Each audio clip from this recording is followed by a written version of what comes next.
Bismillahirrahmanirrahim. Assalamualaikum warahmatullahi wabarakatuh. Hai sahabat santri, pada kesempatan kali ini saya akan membahas tentang komen dari adik kita Yunda Randini tentang akibat dari mengkonsumsi babi. Islam merupakan agama yang mengatur segala sendi kehidupan manusia.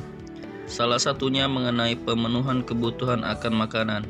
Selain mengenai faktor rasa, gizi, kebersihan dan keamanan suatu makanan, terdapat aspek lain yang tidak kalah penting, yaitu situs halal dan haram makanan. Sangat tinggi pula perhatian akan makanan halal, haram atau syubhat, bahkan sumber makanan, kebersihan, cara pengolahan, penyajian, sampai cara membuang sisa makanan.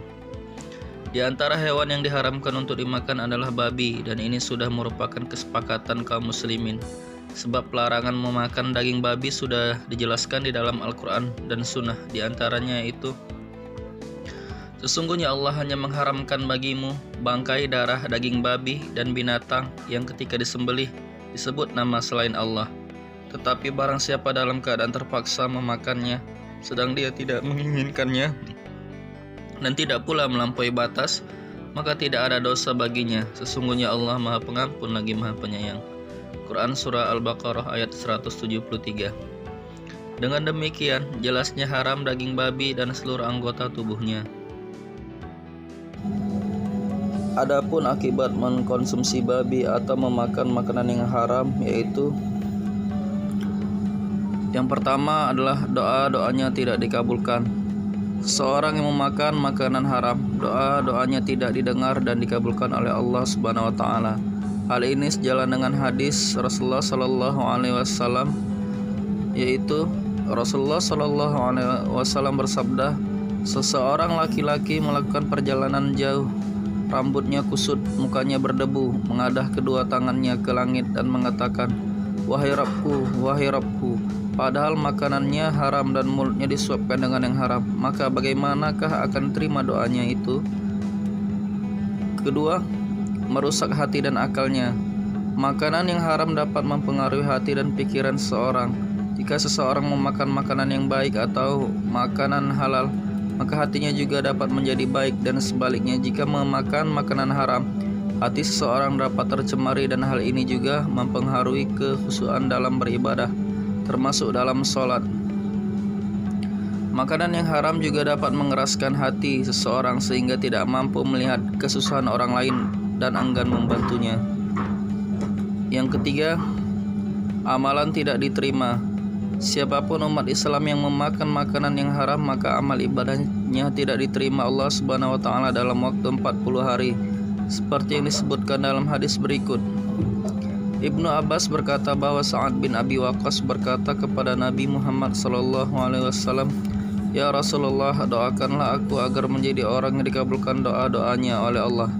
Apa jawaban Rasulullah? Wahai Sa'ad, perbaikilah makananmu.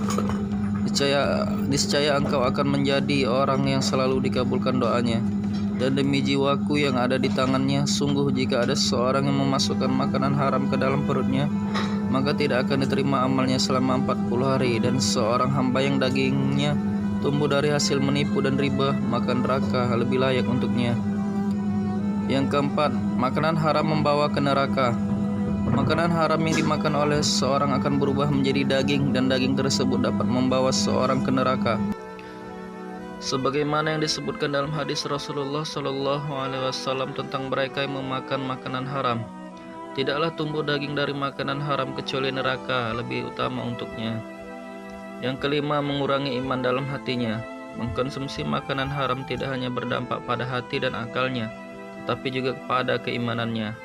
Makanan dan minuman haram dapat mengurangi iman seseorang dan mengganggu ibadahnya, sebagaimana hadis tentang peminum khamar.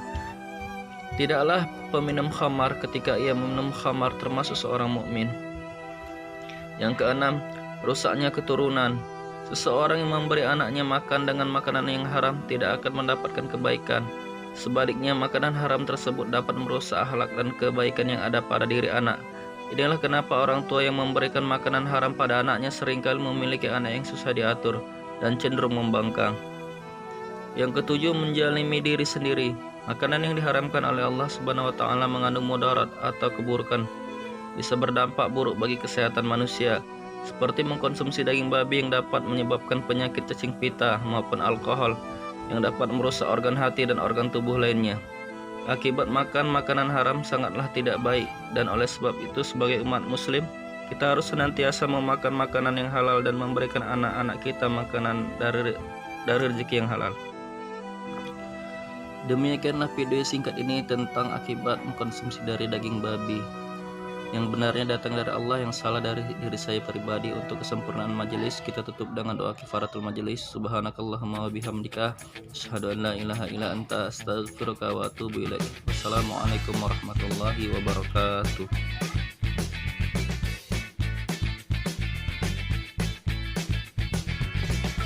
Jangan lupa follow Instagram saya, WhatsApp, dan Facebook. Dan jangan lupa klik like, share, and subscribe agar dapat video-video menarik lainnya.